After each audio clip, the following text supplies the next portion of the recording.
கதை கேட்க ஆவலா காத்துட்டு இருக்க நண்பர்களுக்கு வணக்கம். நீங்க பார்த்துட்டு இருக்கிறது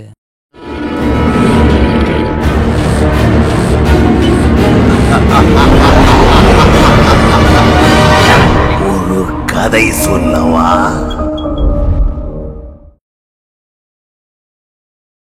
போன பார்ட்ட ஒரு குரூஷியலான மொமெண்ட்ல விட்டு போனோம். பைசூசன் ஃபுல்லா மான்ஸ்டரா மாற அதை பார்த்து சூசியான் ஷாக் ஆகி உட்கார்ந்துருக்கான். அடுத்து என்ன நடக்குதுன்னு இப்ப பாக்கலாம். வாங்க போலாம். நீங்க பாத்துட்டு இருக்குது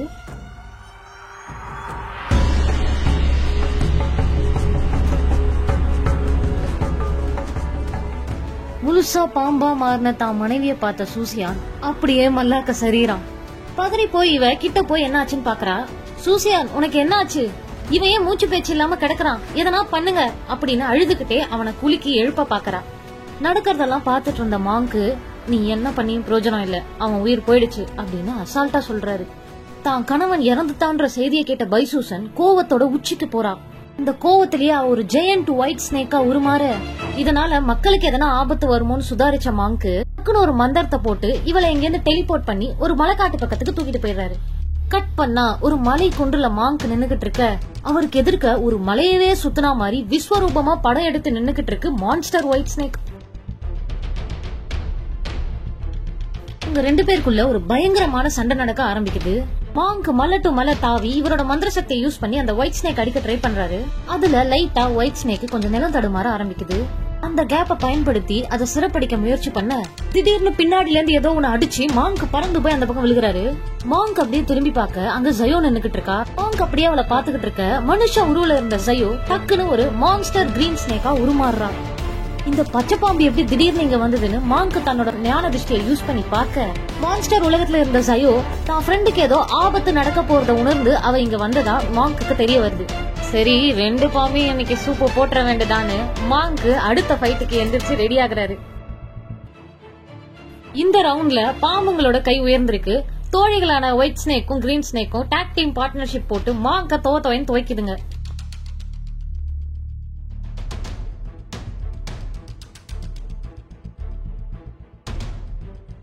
ரத்த கலரியோட எழுந்த மாங்கு தான் கத்துக்கிட்ட மொத்த வித்தையும் இறக்கி ஃபர்ஸ்ட் அந்த ரெண்டு ஜெயண்ட் ஸ்னேக்கையும் சின்னதாக்குறாரு. அடுத்து ஒரு செகண்ட் கூட தாமதிக்காம இன்னொரு மந்திரத்தை இறக்கி கிரீன் ஸ்னேக்க தான் வந்த மான்ஸ்டர் உலகத்துக்கு அனுப்பிடுறாரு. ஒயிட் ஸ்னேக்கையும் அதே மாதிரி மந்திரத்தை போட்டு அந்த மான்ஸ்டர் வேர்ல்டுக்கு அனுப்ப நினைக்கிறாரு. ஆனா எவ்வளவு ட்ரை பண்ணியும் அவரால் முடியல. ஏன்னா பைசூசனுக்கும் சூசியானுக்கும் இருந்த அந்த உண்மையான புனிதமான காதல் அவளை மான்ஸ்டர் உலகத்துக்கு போக விடாம தடுக்குது. சூசியான் இருக்கிற இடத்த விட்டு என்ன வெளியே அனுப்ப யாராலையும் முடியாது அப்படின்னு அவ சொல்ல, அப்படின்னா இங்கேயே உன்னை இந்த நிமிஷமே நான் சிறப்பிடிக்கிறேன்னு மந்திரத்தை போடுறாரு. அவளை சுத்தி ஒரு சிறை உருவாக ஆரம்பிக்க அவளும் அதை உடைக்க நினைக்கிறா. ஆனா அவளால முடியல. அதனால இதுல இருந்து தப்பிக்க முடியாதுன்றத உணர்ந்த பைசூசன் அப்படியே கீழே உட்கார்ந்து அழுக ஆரம்பிக்கிறா. கண்ணு முன்னாடி இறந்து போன தன் கணவனை காப்பாற்ற முடியலையேன்ற அவளோட வருத்தத்தையும் அவளோட காதலையும் அவளோட கண்ணுல பார்த்த மாங்கு ஒரு செகண்ட் அவரோட மந்திரத்தை ஹோல்டு பண்றாரு. உன்னை சிறப்பிடிக்கிறதுன்றது உறுதியாயி போச்சு. ஆனா அதுக்கு முன்னாடி நீ உன் கணவனை காப்பாத்துறதுக்கு கடைசியா ஒரு சான்ஸ் தரேன். 7 கடல் 7 மலைகளை தாண்டி இருக்கிற ஏதோ ஒரு இடத்து பேரை சொல்றாரு. கணவனை காப்பாத்தக்கூடிய மூலிகை அந்த இடத்துல இருக்கிற புத்தர் கோயில்ல இருக்கு. சாதாரண மனுஷங்களால ஏன் உன்னை சிறப்பிடிக்கிற வல்லமை கொண்ட என்னாலேயே அந்த இடத்துக்கு போக முடியாது. ஆனா நீ ஒரு மான்ஸ்டர், நீ முயற்சி பண்ணா கண்டிப்பா அந்த இடத்துக்கு போக முடியும். கிளம்பு. இப்ப தொடங்கி 48 மணி நேரம் வரைக்கும் சூசியானோட உடலை என்னால பாதுகாத்து வைக்க முடியும். அதுக்குள்ள நீ மருந்து எடுத்துட்டு வந்தனா உன் கணவன் சூசியான் கண்டிப்பா உயிர் பிழைப்பான் அப்படின்னு சொல்லிட்டு ஒரு சின்ன கட்டு மந்திரத்தை மட்டும் போட்டுட்டு அந்த சிறையை ரிமூவ் பண்ணி விட்டுறாரு. இந்த இடத்துல இருந்து கிளம்புன பைசூசன் 7 கடல் 7 மலை தாண்டி 15 ஹார்ஸ்லயே அந்த புத்தர் கோயில ரீச் பண்ணிடுறா. அவ்வளவு காதல் அடைச்சலாம். அந்த கோவிலோட கதவு திறக்க இவளும் உள்ள போறா. உள்ள போனா அங்க ஒரு கேள்வி, சுமார் 120 வயசு இருக்கும் போல அந்த கேள்விக்கு. அந்த மூலிகைகளை வச்சு ஏதோ மருந்து தயாரிச்சிட்டு இருக்கு.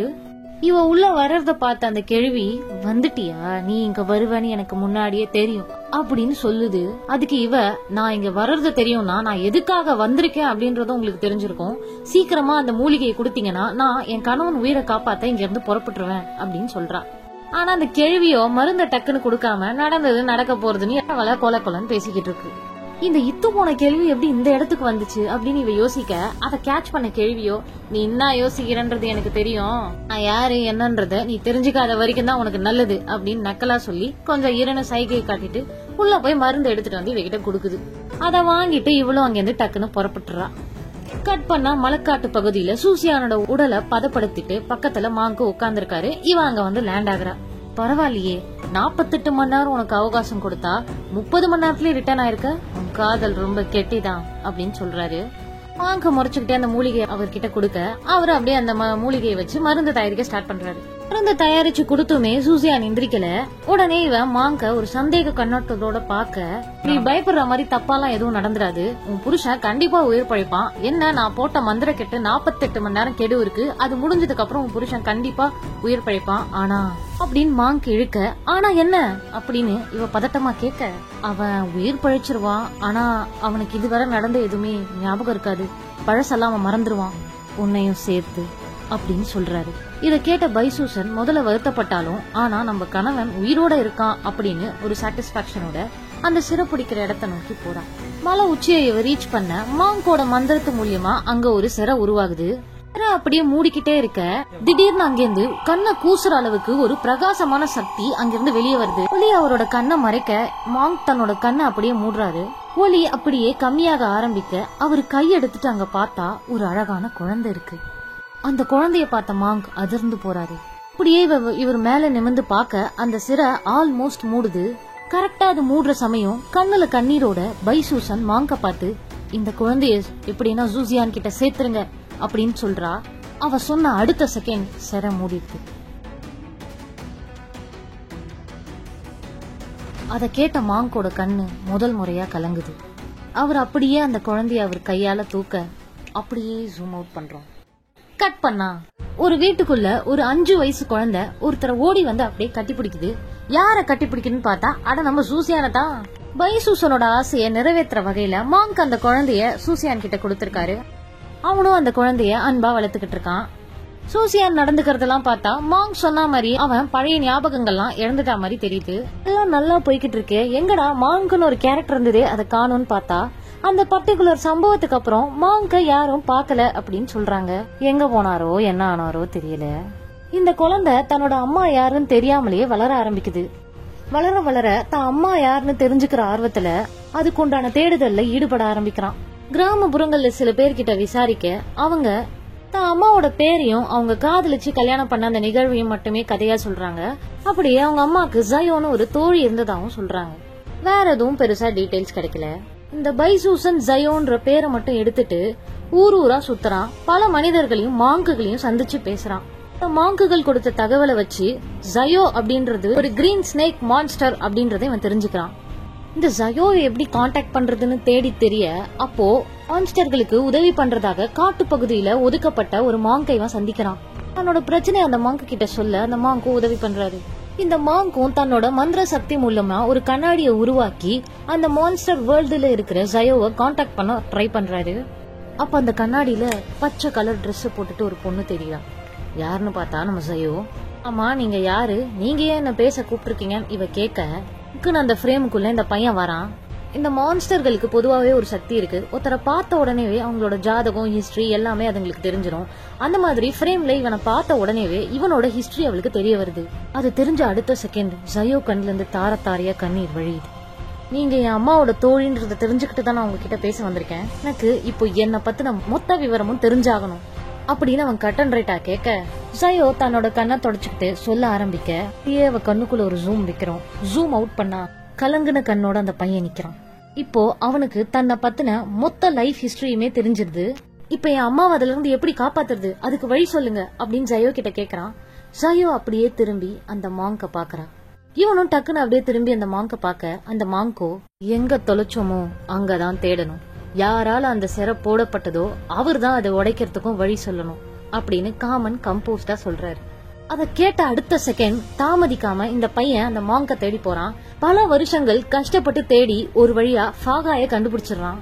அவர் எங்க இருக்காருன்னு பார்த்தா ஏதோ ஒரு காட்டு பகுதியில இருக்கிற ஒரு குகைக்குள்ள அப்படியே தனிமையில வாழ்ந்துட்டு இருக்காரு. இவன் போய் அந்த ஃபாகாய மீட் பண்ணி பேசுறான். ஃபாகாயா நீங்க எவ்வளவு பெரிய மாங்க், என்ன இப்ப இப்படி ஆயிட்டீங்க அப்படின்னு கேக்குறான். அதுக்கு அவனை பார்த்து அவரு நான் பண்ண ஒரு தப்பு தான் இப்ப நீயும் நானும் இங்க இருக்கிறதுக்கு காரணம் அப்படின்னு சொல்ல ஆரம்பிக்க கட் பண்ணா லூசியான் அந்த ஃபெஸ்டிவல்ல வச்சுட்டு போன அந்த ரேர் வைன்ல இவர் ஏதோ மூலிகையை கலக்கிற மாதிரி பிளே ஆகுது. அத கேட்ட இவன் அப்போ எங்க அம்மா மான்ஸ்டரா மாற காரணம் நீங்க தானா அப்படின்னு சொல்றான். இப்போ அந்த சிறையை எப்படி உடைக்கிறது அப்படின்னு கேட்க ஃபாஹாய் அந்த சிறையை உடைக்கிறதுக்கு உண்டான வழியும் சொல்றாரு.